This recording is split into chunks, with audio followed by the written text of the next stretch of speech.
Mateus capítulo 14, versículo 27. Jesus, porém, imediatamente lhes disse: tende bom ânimo. Sou eu, não temais. Jesus disse: tende um bom ânimo. Sou eu mesmo e eu não mudo. Não precisam ter medo. Amém? A história vai nos contar que uma das missões de Jesus Cristo, depois de pregar e ensinar um pouco na praia do mar da Galileia, ele chama os seus 12 discípulos e dá a eles uma ordem, dizendo: entrem no barco e atravessem para o outro lado. Os discípulos que estavam para servir, prontamente obedeceram e atenderam o pedido do mestre. Entraram no barco sem questionar, sem reclamar, sem murmurar, mas também sem se importar como Jesus iria, se é que ele iria, porque aquela missão só tinha um barco. Mas de fato, eles começaram a remar para atravessar no lugar designado por Jesus Cristo de Nazaré. Jesus sempre tem um propósito para a tua vida, para a tua casa, para a tua família e para o teu ministério. Os discípulos se encontram então em determinado momento da noite, da madrugada. Envolto ao mar, o vento era forte, era contrário. Contrário, sim. Era contrário ao destino. Eles tinham que ir, mas o vento soprava ao contrário. Eram contrário ao destino, mas não eram contrário à voz de Jesus Cristo. Porque se Jesus falou, vão, pode crer, acreditar que vai se cumprir e você vai chegar. As promessas que Jesus tem para você, para esta igreja, para esse ano de 2023, se você obedecer e servir a Jesus, elas vão se concretizar. Sabe por quê? Porque a palavra de Jesus não volta vazia, aleluia.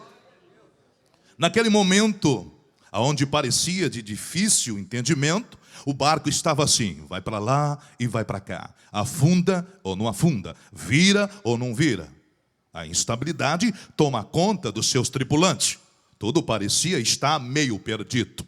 E começa a chegar então as preocupações, a ansiedade, as incertezas. Os problemas e dificuldades, acreditem, elas alcançam todos os seres humanos pelos 4 cantos da terra. O crente passa por lutas, sim, o crente passa por provações, tribulações, mas acredite, o descrente também tem luta. O inconverso também passa por problemas.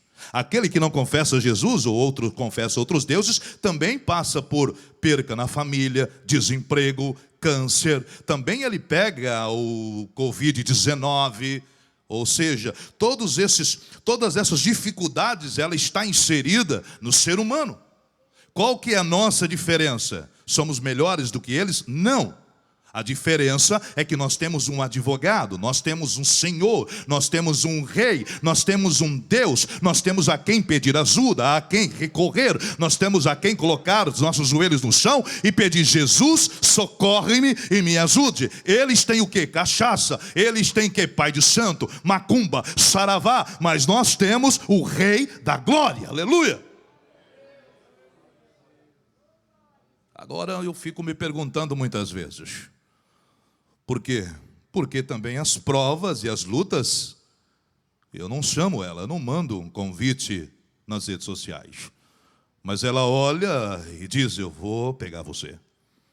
Eu vou te encontrar ali. E eu fico perguntando, de onde vem tanta luta? Quais são suas origens? Eu descobri pelo menos 3. Primeiro, muitas origens da tua luta, ela é do diabo. Pastor Ricardo, não mexe com esse advogado de acusação. Sim, ele fica ao derredor, buscando quem possa tragar. Não respeita a credencial de pastor, evangelista, presbítero. Não respeita quem chegou aqui de Dorje Ram. Não respeita quem tem casa na praia, quem é doutor. Ele não respeita ninguém, a não ser os anjos que estão ao teu redor. mas só está ao redor aquele que teme e Deus livra. Se não tem respeito por Deus, se leva as coisas de Deus de qualquer jeito, se apenas está aqui nesta noite é um compromisso na tua agenda, então coloca a tua cabeça de molho, porque Ele vai passar por cima se você não fizer uma aliança eterna com Jesus. Quer ver um exemplo? Jó, tranquilo, dinheiro, servos, propriedades, os 10 filhos, homem reto, íntegro, temente a Deus e desviava do mal. Tinha um bom relacionamento com todo mundo. Um maior do Oriente. Numa discussão, que eu não quero entrar aqui nessa noite, entre Deus e entre Satanás, o diabo, o coisa ruim, arrumou um problema para a vida de Jó. Claro, Deus permitiu. Deus sempre tem a última palavra, Ele é Deus, mas o fato é que a origem dos problemas do servo de Deus veio diretamente do inimigo. Quer ver uma segunda fonte de onde vêm os teus problemas? Teus mesmos. Nós somos os maiores e piores causadores de problemas contra a nossa vida. Não conseguimos, muitas vezes, administrar as emoções e somos reféns delas. Compra quando não é para comprar, vende quando não é para vender, briga com a esposa quando não é para brigar e nunca é para brigar. Não conseguimos muitas vezes doutrinar os nossos filhos, não conseguimos segurar o cartão de crédito bem guardado, a esposa gasta no shopping center, depois você vai praguejar o diabo, a culpa é tua. Quer ver uma coisa? Deus chama o profeta Jonas, diz para ele, vai lá em Nínive. Ele foi? Não foi na primeira leva, na primeira mandada. Ele quis andar conforme suas próprias vontades. Ele quis fazer conforme... negativo. Eu não mando, o pastor Sérgio não manda na minha vida. A Assembleia de Deus não manda na minha vida. Meu pastor não manda na minha vida. Eu faço o que eu quero e pronto, porque eu acho que é correto. Foi para onde? No ventre de um peixe, ainda por misericórdia de Deus. Era só ter obedecido. Era só ter servido. Era tão fácil. Não precisava se complicar. Não precisava passar por um processo exaustivo. Um processo que cansa, um processo que quase o levou à morte. Era só ter ido. Mas tem gente que é cabeça dura, já dizia o meu avô. Tem gente que ouve, escuta, mas parece que não anda na cachola e faz tudo errado. Então, a maior fonte dos teus problemas, muitas vezes, é você. Está tudo certinho na tua vida. Parece que não está bom, vai se encrencar e falar mal da vida dos outros. Alguém escuta, sangue quente, um pedrão da vida, e vai tirar satisfação com você, aí tem que vir reconciliar com o pastor, para orar, apaziguar, e é problema. O nome vai para SPC e para o Serasa, porque gasta mais do que ganha. Nós somos os piores causadores dessa tanta luta que vem. Mas, fique horrorizado agora. Além do diabo, além de você, além de nós, sermos origens e causadores de muitas lutas, olha agora, o próprio Deus. Aleluia. Deus não. O diabo até eu entendo. Eu também. Mas Deus me coloca na prova. Deus me coloca na luta, sim. Jesus colocou os seus 12 discípulos no olho do furacão. E por que Ele faz isso? Sei lá, de repente para te dar amadurecimento, para tu crescer na fé, para tu crescer como pessoa, como pai, como filho, como crente, como esposa, como marido. Para deixar de mimimi na igreja, porque não prega, não canta, já fica mudando de ministério, não paga para lugar nenhum. De repente, um dos motivos é para tu crescer. De repente, um segundo motivo é simplesmente para aprender a confiar em Deus, para aprender a depender de Jesus. Talvez um outro motivo simplesmente é para aprender a servir a Jesus Cristo, sem ficar questionando ou colocando ideias mirabolantes. Ou ainda porque Jesus faz o que Ele bem quer, e muitas vezes nós não sabemos, nós não entendemos o que Ele está fazendo, mas eu vim para adorar e louvar Jesus, e no tempo dEle, na hora dEle, a porta vai abrir, o milagre vai acontecer, aleluia! E nesse caso aqui, Jesus se compromete então a dar uma grande lição Não somente para aqueles homens naquela ocasião, mas para nós aqui nessa noite. Quando chega na quarta vigília da noite, diz o texto, e nós vamos relembrar os irmãos, que eu sei que os irmãos aqui são instruídos na Bíblia e nos conhecimentos gerais, mas das 6 às 9, primeira vigília da noite. Das 9 à meia-noite, me ajuda, igreja. Segunda, da meia-noite às 3, das 3 da manhã às 6, na quarta vigília da noite. Às vezes eu fico perguntando por que Jesus faz isso, e pergunto para ele. Eu pergunto, Senhor, por que o Senhor só chega aos 45 do segundo tempo? Por que sempre no finalzinho? Daí ele me responde algumas vezes, meu servo. Eu fico feliz quando ele me chama de servo. Ele disse para os discípulos uma vez, olha, a partir de agora eu não vou chamar mais vocês de servos, porque o servo não sabe aquilo que o seu Senhor faz, mas vou chamar vocês de amigos, porque tudo quanto o Pai tem me revelado, tudo quanto o Pai tem me falado, eu tenho também transmitido a vocês. Então agora vocês vão ser meus amigos. Mas um certo escritor norte-americano, escrevendo em um dos seus livros, diz, Senhor, eu agradeço por ser teu amigo, mas ainda me reservo o direito de lhe chamar de Senhor. Aleluia, aleluia. Muitas vezes ele me responde dizendo, meu servo, é que eu espero você lutar com as suas próprias forças. Quando você chega no teu limite, eu entro em ação. Quando você diz, não aguento mais, não suporto mais esse casamento, esses filhos, essa doença, eu não aguento mais esse trabalho, esse emprego, eu não suporto mais ser humilhado, perseguido, para mim chega, hashtag partiu ficar em casa, largar a igreja, deixar de cantar, pregar. Quando você chega àquele momento crucial de determinar o teu futuro, a tua história, eu chego.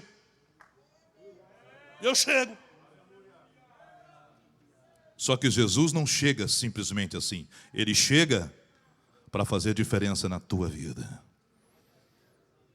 Então, na quarta vigília da noite, como não tinha mais o barco da missão e não tinham dinheiro mais para comprar, ele vai andando por sobre as águas. Quando ele está andando por sobre as águas, os 12 homens que estão lá no meio do mar, açoitado pelas ondas de madrugada, está muito escuro, está difícil, o barco vira e não vira. Jesus então vai dar para eles aqui, olha aqui, 3 lições que eu quero aprender nessa noite. No versículo 27, primeira lição, tende bom ânimo. Amém? Tende é para ter, não é um ânimo apenas, ele tem que ter esse ânimo, ele tem qualidade, é bom. Jesus não está pedindo nem que seja excelente ou ótimo, bom já está legal para você continuar lutando a luta que você vive. Por que Jesus fala isso? Claro, eles estavam, olha aqui para mim, eles estavam remando desde o cair da tarde. Estavam cansados, lutando contra o tempo, contra o vento, contra as ondas. Estavam lutando muitas vezes contra si mesmos. Quem sabe um queria fazer mais que o outro, se aparecer mais que o outro, se mostrar mais que o outro, porque eles não tinham entendido ainda que um servo não é melhor do que outro servo. Porque Paulo nos ensina a considerar o nosso próximo, o nosso irmão, superior a nós. Então não tem quem canta melhor, quem prega melhor, quem fala mais bonito, quem tem uma voz mais empossada. Nós somos membros um do outro e estamos aqui para servir Jesus Cristo, aleluia. E na verdade, quando nós lutamos muito tempo com uma luta, cansa, não cansa? Cansa. 3 anos atrás eu fui diagnosticado com câncer de próstata, aos 46 anos de idade. Um câncer raro. Começamos o acompanhamento e tratamento no Hospital Erasto Cardini, em Curitiba, porque ainda morávamos no Paraná. Quantas viagens, quantos exames, quantas seringas tirando sangue. E eu morro de medo de seringa, de agulha. Era mais uma madrugada que tinha que se levantar, frio, chovendo. Deixar muitas vezes minha esposa, os nossos filhos, e viajar 250 quilômetros até a capital, ficar na fila, 5, 7, 10, 12 horas, muitas vezes sem se alimentar. Um dia eu disse para ela, meu amor, eu estou cansado disso, não vou mais. Não, mas você tem que ir. Não vou mais. Sabe por quê? Porque cansa, irmão. Quantas esposas que estão me ouvindo aqui nessa noite estão cansadas do seu casamento? Não demonstra, tem que ser forte. Chega para a igreja com a mão dada para o marido, dá glória misturado com aleluia, mas o seu coração está cansada de ser maltratada, de ser tratada com casca e tudo, cansada da falta de carinho, de respeito, de amor. Quantos pais estão cansados com filhos? Esses tempos atrás um pai chegou para mim e disse: pastor, eu não aguento mais a vida que meu filho adolescente está vivendo. Ele é usuário de drogas, crack, heroína. E eu interno ele no centro de recuperação. Ele fica lá 4 meses, 6 meses, 9 meses e sai de lá aparentemente curado. Sai de lá crente, falando até em mistério. Mas infelizmente não dura 6 meses. Ele retorna às más companhias, que Paulo fala que corrompe os bons costumes, e já está novamente se drogando. E ele me dizia: eu já internei ele 18 vezes. Eu não aguento mais. Eu preferia, ele falando para mim, as lágrimas, eu preferiria que ele saísse de lá curado, salvo, e Jesus o levasse. Quantas mães não aguentam mais ver os filhos chegarem de madrugada com suas motos barulhentas, bêbados? Porque o pai deu 11, meia-noite, já está roncando e babando um canto da boca. Mas mãe não. Mãe não dorme. Enquanto o filho não chegar e não fechar a porta, e ela não for lá e ver que ele chegou mesmo bêbado, mesmo arranhado, mesmo machucado, mesmo drogado, enquanto ela não vê ele chegar, ela não dorme, ela não tem sossego. Só que cansa. Cansa, gente. Cansa ser maltratado, perseguido. Cansa de ouvir as pessoas falando mal da gente. Cansa. Sabe o que Jesus fala em Mateus 11, 28? Vinde a mim, vós que estáis cansados e sobrecarregados, e eu vos aliviarei. Aqueles homens estavam cansados de lutar fisicamente, estavam cansados emocionalmente, estavam cansados daquele cenário que não muda. Sabe quando o cenário da tua vida não muda?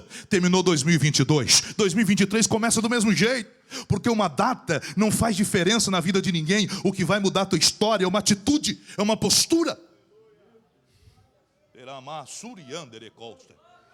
Mas Jesus dá uma palavra de incentivo. E essa palavra eu quero crer que vai servir para o teu coração nessa noite. Jesus diz assim: ei! Tem de bom ânimo!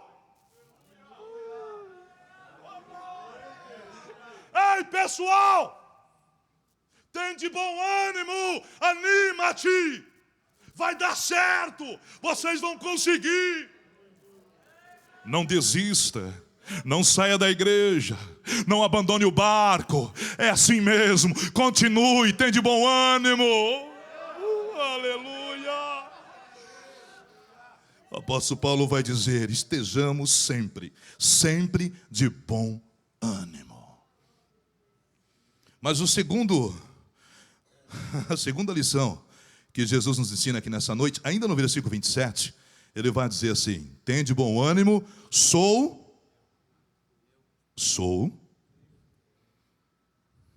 ai Deus, sei que é a vossa alegria. Sou eu. Eita glória. Sabe por que Jesus disse isso? Porque além de ter ânimo qualificado, tem que ter fé. Tem que ter fé. Pouco tempo no meio da tempestade, pouco tempo que eles tinham partido da praia, já foram suficientes para perder a identidade de Jesus. Porque quando eles olharam, eles não enxergaram Jesus. Vai dizer o texto que eles viram um fantasma. Fantasma não tem forma. Fantasma não tem vida. Fantasma não se comunica. Pode ir Allan Kardec, pode, se quiser, esse é demônio. Fantasma não. Por quê, pastor? Porque fantasma não existe. É abstrato. É invenção da humanidade. Não tem. Eles já tinham perdido o contato com Jesus. E quando alguém perde o contato com Jesus, ele perde a forma de crer racional. Então é preciso Jesus dizer assim: ei, sou eu mesmo, eu não mudo. Não perca o foco, olhe para mim, eu não mudo. Para isso, para vencer os teus problemas, olha aqui para mim, por favor, em nome de Deus. Deus está falando contigo nessa noite, e eu vim aqui profetizar para você um ano de vitória, um ano de bênção, mas você precisa crer em Jesus Cristo. E essa fé que o escritor aos Hebreus relata muito bem, em 11, verso 1, diz que a fé é a certeza das coisas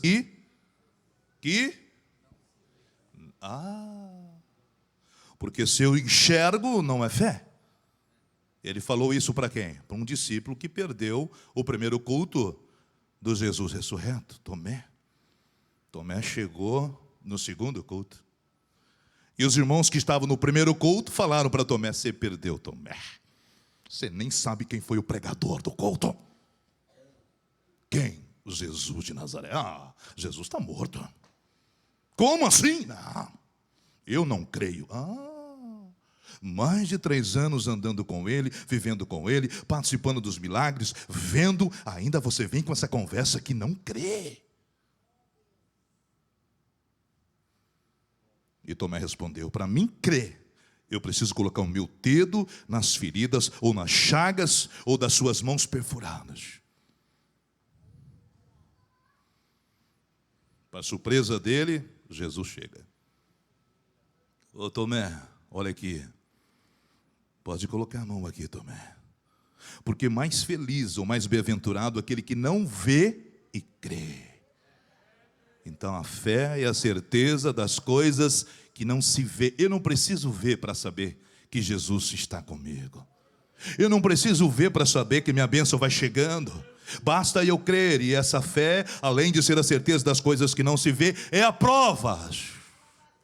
É a prova daquelas que se esperam.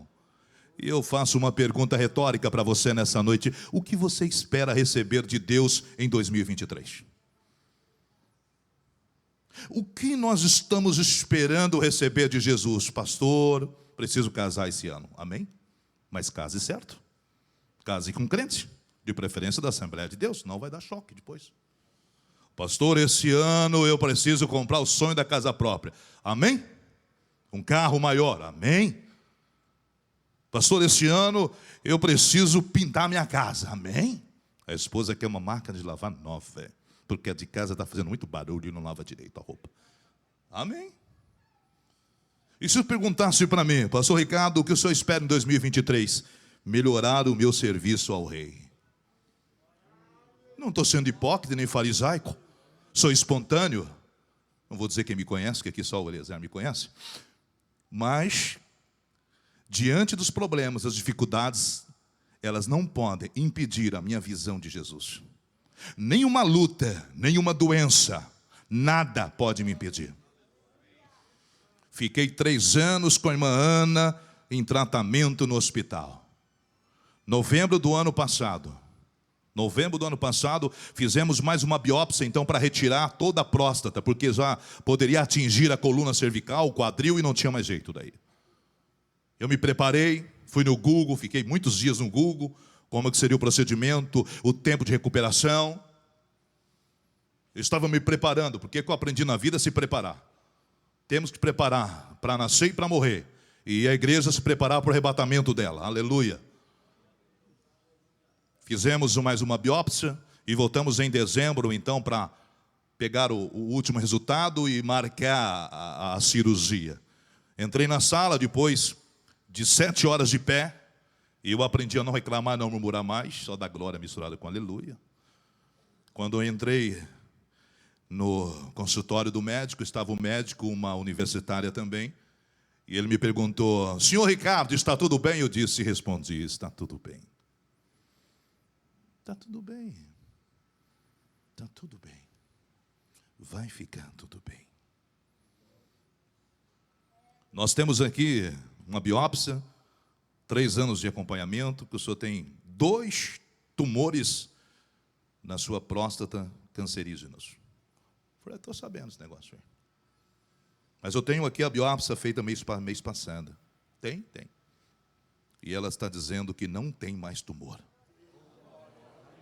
Não, você não deu glória para Jesus de direito. O médico disse: você não tem mais câncer. Sabe o que é isso? Fé. Acreditar no impossível de Deus. Porque tudo é possível àquele que crê, e nada é impossível para Deus. Nesta noite, em nome de Jesus, Ele diz para você: sou eu. Eu aumento sua fé por ouvir a palavra de Deus. Eu aumento sua fé para você ir além dos obstáculos, das possibilidades, dos seus limites. Eu faço florescer a sua vida. Eu faço acontecer o impossível. Basta você investir com a sua fé. E não se preocupe se ela for do tamanho de um grão de mostarda, porque nas mãos de Jesus ela terá um resultado benéfico para a glória dele. Aleluia, aleluia.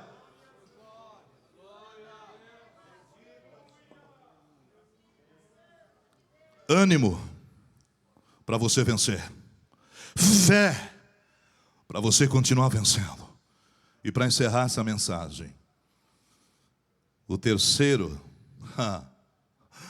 a terceira lição que Jesus nos diz é: não tenham medo.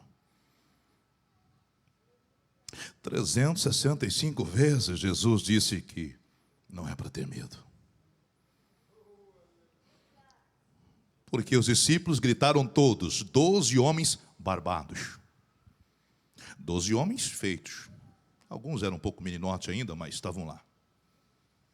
Todos eles, diz o texto, que gritaram de medo. Gritaram de madrugada, vento forte. Eu trago para você a atualização das ações que estavam acontecendo para você entender. Todos eles gritaram de medo. Então Jesus vai dizer: ei, tem de bom ânimo, sou eu, não precisam ter medo.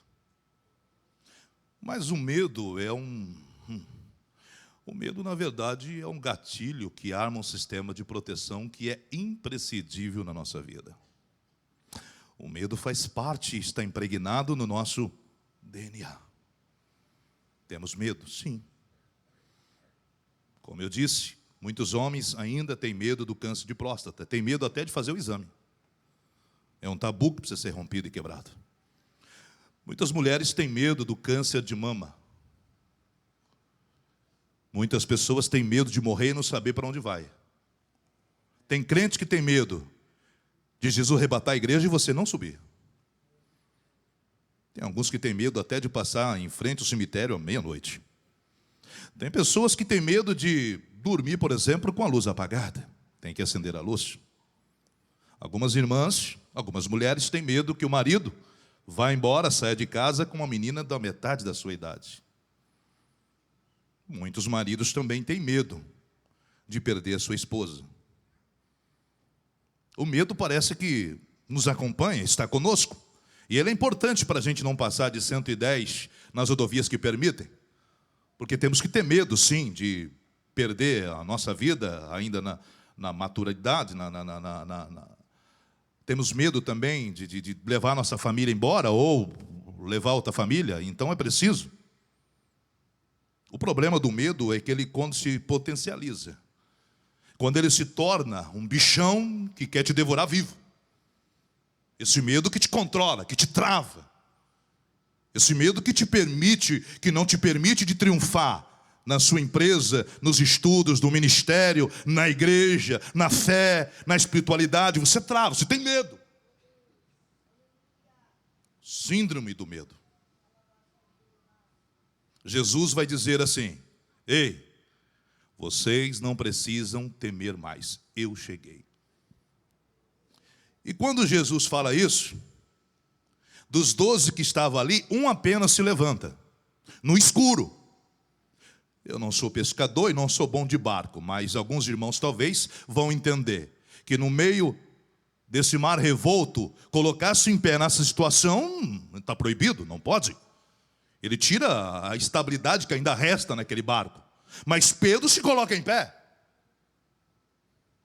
Por quê, pastor? Porque para mim vencer, eu tenho que ter ânimo, fé e coragem. Eu tenho que ter coragem. Até porque Apocalipse diz que os covardes ou medrosos nem no céu entram. E Deus certa vez falou para Gideão: tem 32 mil? Manda que os covardes e medrosos voltem para casa. 22 mil voltou para casa. As pessoas preferem a zona de conforto. As pessoas preferem a comodidade de um evangelho, de uma religiosidade, do que se arriscar, do que investir, do que se reinventar, do que servir, do que acreditar, do que se colocar diante de uma situação catastrófica, colocar como diferença naquele lugar. Pedro fez isso, colocou em pé, coragem. Mas ele não ficou só aí. Ele disse: se és tu, manda-me ter contigo por sobre as águas. Olha que interessante aqui, irmãos. Pedro sabia o que queria da vida. Ele sabia. O problema é que muitas vezes, presta atenção aqui agora, muitas vezes nós não sabemos o que queremos da nossa vida. Muitas vezes tem pessoas aqui que não sabem se batiza ou não batiza, se casa ou continua vivendo amasiado. Tem pessoas que não se decidem por Jesus, gosta da campanha, gosta da igreja, e tem que gostar mesmo, a igreja é linda. Obreiros, pastor Sérgio, uma bênção. Mas não se decide para entregar a vida para Jesus, fica no banho-maria. Gosta da igreja, mas gosta do boteco, da cachaça, da cerveja, do uísque. Gosta da igreja, mas gosta também de sair com a meninada. Eu tenho que saber o que eu quero para a minha vida, senão nunca vai dar nada certo para mim. Esses dias conversando com a juventude, para entrar na faculdade, um rapaz de 19 anos, que curso você vai cursar? Não sei. Como não sabe? Não sabe como? Tem que saber o que você quer, meu irmão. Porque Jesus só pode agir e trabalhar naquilo que você se coloca diante dele. Pedro sabia o que queria da vida. Ele disse: Senhor, eu quero ir ter contigo por sobre as águas. Sabe por que Pedro falou por sobre as águas? Porque se ele pedisse para ir voando, voando ele iria. Se ele pedisse para ser teletransportado, ele seria teletransportado. Porque eu não posso medir, impedir o poder de Deus na minha vida. Não. Negativo. Jesus naquela hora ele para. E sabe o que ele responde? Vem. Vem. Ó. Pedro está no barco. Pedro está no barco. Olha aqui.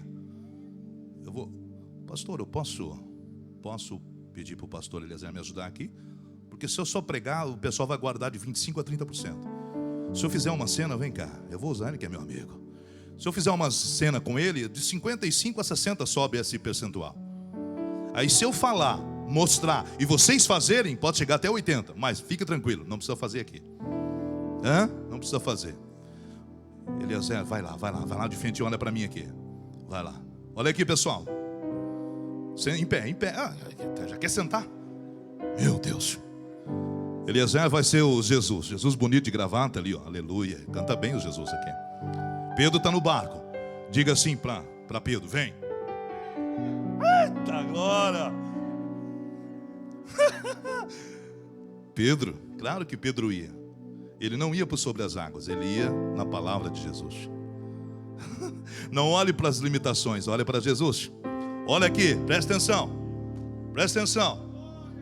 Pedro não pulou do barco de uma vez só. Claro que não. Apesar que o mar da Galileia era quintal da casa de Pedro. Naquele mar, ele já tinha pescado, vivia da pesca. Naquele mar ele já tinha nadado, mergulhado. Naquele mar ele já tinha andado de barco. Mas naquele mar, nunca ele tinha andado por sobre ele. Quanto tempo você está na igreja? Olha para mim. Quanto tempo você está aqui? 10 anos? 15? Já é batizado com o Espírito Santo?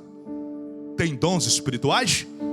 Conhece a liturgia, conhece quem prega, quem canta, conhece tudo aqui da igreja, mas ainda não consegue sair da zona de conforto, da zona de reserva e se lançar diante de Jesus. Jesus tem muito mais para você. Jesus tem línguas estranhas para você. Jesus tem curas através da sua vida. Jesus tem salvação para você e para a tua casa. Jesus tem vida eterna. É Jesus. Aleluia. Olha Pedro, presta atenção. Ó, tá escuro, mas ele vai. Sabe por quê? Porque ele não vivia por vista, ele vivia por fé. Você não vive por vista. Não se preocupe com o governo. Não se preocupe com os vírus ou pandemia. Ó, a direção da voz de Jesus. Jesus disse: eu sou bom pastor, as minhas ovelhas ouvem a minha voz. Ó, Jesus está ali esperando. É interessante que Jesus para. Por que ele para? Para saber quem quer servir ou não. Quem quer ficar só no barco. Não, agora Pedro saiu, eu mando aqui agora. Não, Pedro saiu, eu sou o capitão do barco. Eu sou o presidente, vamos já colocar o vice-presidente. Não. O verdadeiro serve. O verdadeiro servo, ele entende que servindo a Jesus, ele vai servir a igreja. E Pedro está ali, ó. E Jesus está esperando. E Jesus está esperando. Jesus quer saber o que você quer. Você vai até ele ou vai continuar assim desse jeito? Mais um ano, tua história não muda. Um certo escritor escrevendo diz que enquanto continuarmos fazendo as mesmas coisas, vamos sempre obter os mesmos resultados. Se nós queremos resultados diferentes para 2023, então comece a agir diferente na sua vida. Pastor, como eu faço isso? É simples, comece a acordar de manhã e orar. Não saia apressado para o trabalho, para a escola, para a faculdade. Ora, 5, 10 minutos, não sei, conversa com teu Jesus. Quer mudar? Eu e a irmã começamos a mudar segunda-feira, entramos na academia, aleluia. Tem que emagrecer, ficar forte, cuidar do tempo do Espírito Santo para poder pregar mais, fazer mais, servir mais, adorar mais, louvar mais. Mas o problema é quando vai chegando perto de Jesus. A Bíblia vai dizer assim, que ele, observando o vento forte, o vento contrário, ele começou a afundar. O problema é que Pedro perdeu o foco. Hebreus, o capítulo 12, versículo 2 vai dizer assim: olhando para Jesus, autor e consumador da tua fé. Não olhe para os problemas, dificuldades, não olhe para a vida dos outros, não fique perdendo tempo olhando o Facebook de ninguém. Olhe simplesmente para Jesus. Mas sabe o que é interessante? Quando Pedro começa a afundar, olha o que diz a Bíblia. Ele clama. Ele clama a Jesus Cristo. Muitas pessoas, pastor Sérgio, estão afundando no ministério, afundando na família, afundando como pais e como filhos, afundando como pessoas, porque não tem coragem e humildade para pedir ajuda. A soberba, a arrogância, a presunção acha que vai te livrar do perigo e vai te dar vitória. Não vai. Não importa se você faz 50 anos que está aqui, você corre o mesmo perigo de quem chegou ontem. Pedro teve humildade para clamar. E quem clama, sabe o que Jeremias diz? 33:3: clama a mim e responder-te e anunciar-te coisas que não sabes. Está precisando de ajuda no casamento? Você tem um pastor, tem uma esposa, tem obreiros. Está precisando de ajuda no ministério? Você tem um amigo ali, ó, pode contar para ele. Tem jovens aqui que não sabem se livrar da pornografia, das drogas, do álcool. Você tem um líder para você pedir ajuda. Não adianta viver uma vida de transparência, de falsidade.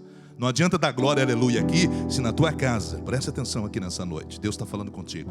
Se lá na tua casa você vive uma vida de derrotas, Jesus te chamou para vencer. Quando ele diz e clama a Jesus, Jesus disse: homem de pequena fé, e dá um esculachinho no Pedro que ele merecia. Mas ele se abraça. Aqui, me abraça aqui, Jesus. Sabe o que você precisa nessa noite? Eu vou dizer. Você precisa ter um encontro de verdade com Jesus. E aí, vamos voltar para o barco, Jesus. Olha que coisa linda, ó. Ó, Pedro e Jesus voltando para o barco. Senhores, escuta aqui.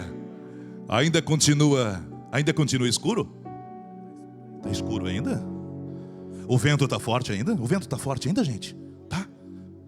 O mar está revolto, porque é o mar que movimenta, o vento que movimenta o mar. Está difícil ainda? Os caluniadores ainda estão no barco falando alguma coisa? Estão lá os medrosos. Mas o que mudou na vida de Pedro então? O que mudou? Aleluia, está com Jesus. Aleluia! Os problemas às vezes não vão embora.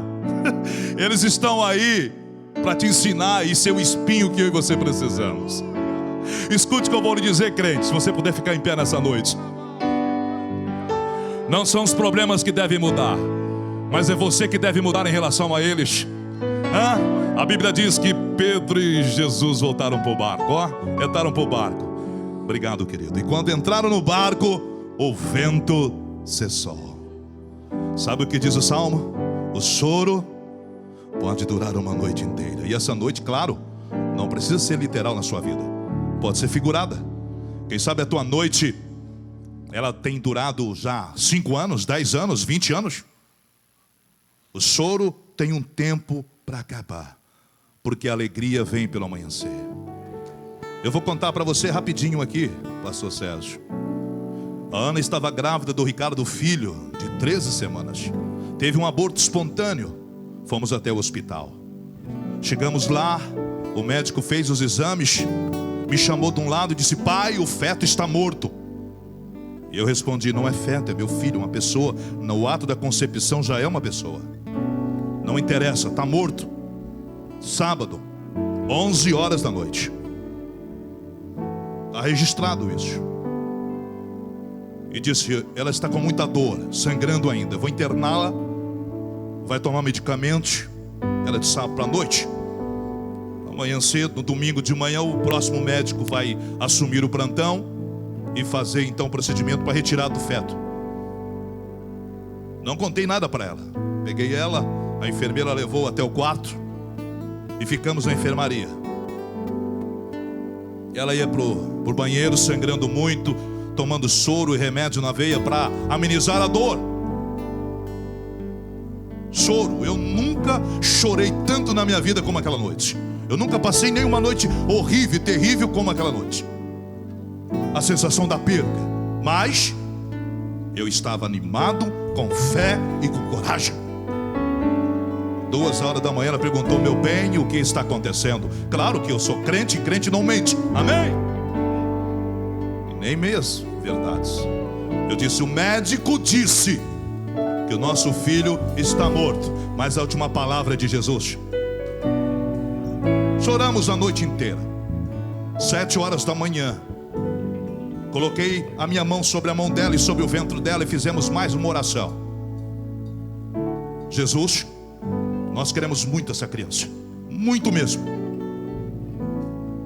Porém, todavia, seja feita a tua vontade, assim na terra como no céu. 9 horas o médico chegou, colocou ela numa cadeira de rodas e foi levar para a sala de cirurgia. Mas antes tinha que fazer mais um exame de ultrassonografia para determinar a causa do aborto. Ela se deitou na maca, eu sentei no outro sofá perto, próximo ali. O médico introduziu o aparelho e começou a chegar perto do bebê, chegar perto do bebê, chegar perto. Quando foi encostando aquele aparelho próximo ao bebê e filmando, e eu vendo ali na câmera, na televisãozinha, olha, escute aqui. O coração do bebê começou assim, tu, tu, tu, tu, tu, tu, tu, tu, tu, tu, tu, tu, tu. Aleluia! Eu comecei a dar glória, falar línguas estranhas, comecei a chorar. O médico não entendeu nada. Eu disse: não preciso entender mesmo. Isso é coisa de quem é espiritual, porque o homem carnal não entende, o homem natural não entende. 11 horas durou o nosso choro, mas Jesus ressuscitou nosso filho no ventre daquela mulher. Nós vimos trazer ele, está em Navegantes, 2 anos e 7 meses, 25 quilos. Já prega, canta, tira oferta, sapateia da glória. Porque quando Deus te dá uma benção, essa benção é para abençoar a tua casa.